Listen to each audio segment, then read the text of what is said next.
that I'll read is titled African Women and Power, Labor and Gender, and Feminism in the Age of Globalization. My name is Mojuba Olufunke Okome. So first I'll talk about the interplay between labor, gender, and globalization. I've written earlier on the dangers of the unwarranted cosmopolitanism of African women scholars and activists. Neoliberalism is a reality in our contemporary global system. But feminist critics of neoliberalism contend that the worldwide feminist movement may have become captive of the neoliberalist ideology. Thus, it is observed that many of the old gains made by the feminist movement have been eroded because the corporate elements of old feminist movements that generated inclusive politics they've been swept away. In order to foster the development of new supports for feminist struggles to advance the cause of women who have been marginalized, feminists and other movements who want the redistribution of wealth must develop their capacity, I say, to proactively respond to the new challenges in creative ways. There are a lot of critiques of neoliberalism. Some from feminists, as I've said before, but others reject the being named as feminists.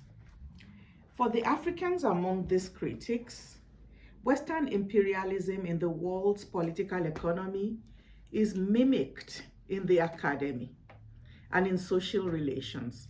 So we have a situation where there's a presumption of Western superiority and Western capacity to lead the worldwide feminist movement. So what are the benefits of the politics of inclusion? Socialist feminists contend that the presumed benefits of globalization don't extend to African and other third world women.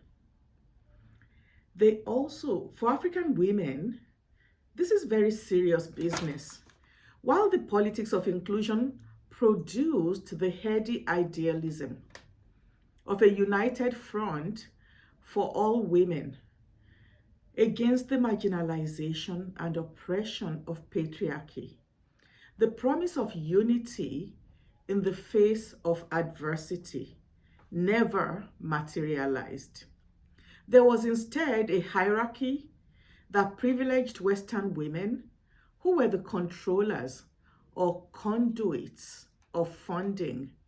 They were the published scholars whose ideas are widely disseminated worldwide, the advisors that recommended and prescribed solutions to women in other regions of the world, also the dominant voice at international conferences, at workshops, at negotiations, and to them devolve the advantage of the mobilization of bias because they're able to set the agenda to which women from other parts of the world respond. Now, the problem did not begin with this latest manifestation of globalization. It was also present in the pre-1985 period when the progressive forces in the development field talked excitedly about, campaigned vigorously for the adoption of the new international economic order. The problem with the most recent incarnation of globalization is that it acts in a catalytic manner that intensifies old tensions and produces new challenges. Although the neoliberal proponents of globalization argue that the phenomenon presents numerous possibilities of benefits to humanity, and although one can clearly see how advances in communications technology have made the world smaller, the advantages, we all know, are not enjoyed equally by all people. While most people have control over and access to the latest technology, do they? Not really. Some others, many more others, do not have the means to purchase such technology.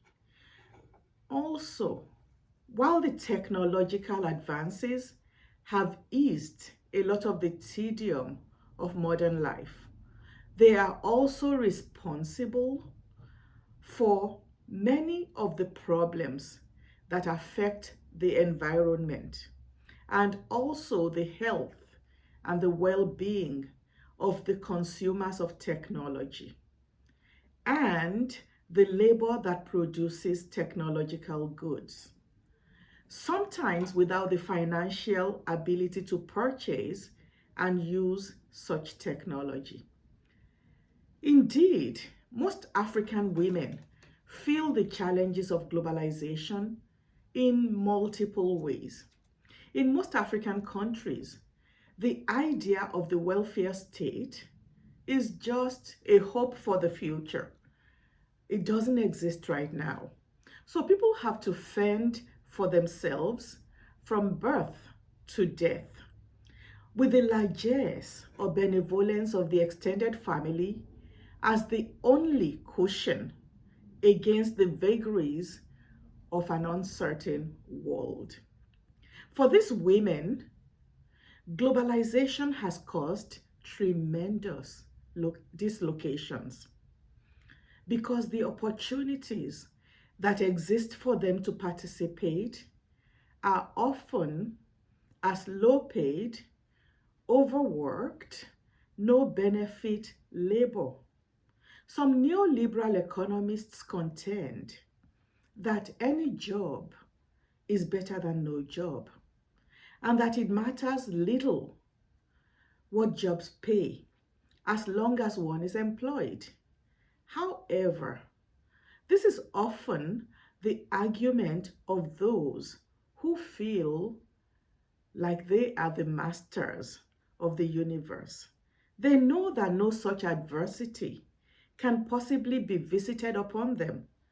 For those that have access to only the most menial jobs, having no choice does not mean they do not want anything better. Globalization has also broadened the spectrum in terms of locale of employment. There are African women who are participants in the labor market who could work at home in their country of origin. But given the smallness of foreign direct investment in most African countries, participation in the global job markets, where there's better pay and there are better conditions of service, is increasingly only available abroad. Regardless of geographical location, many African women must begin at the lowest rungs of the ladder, and they claw their way up to some semblance of regular, decent employment. When they migrate or emigrate to seek employment, working class African women find that the jobs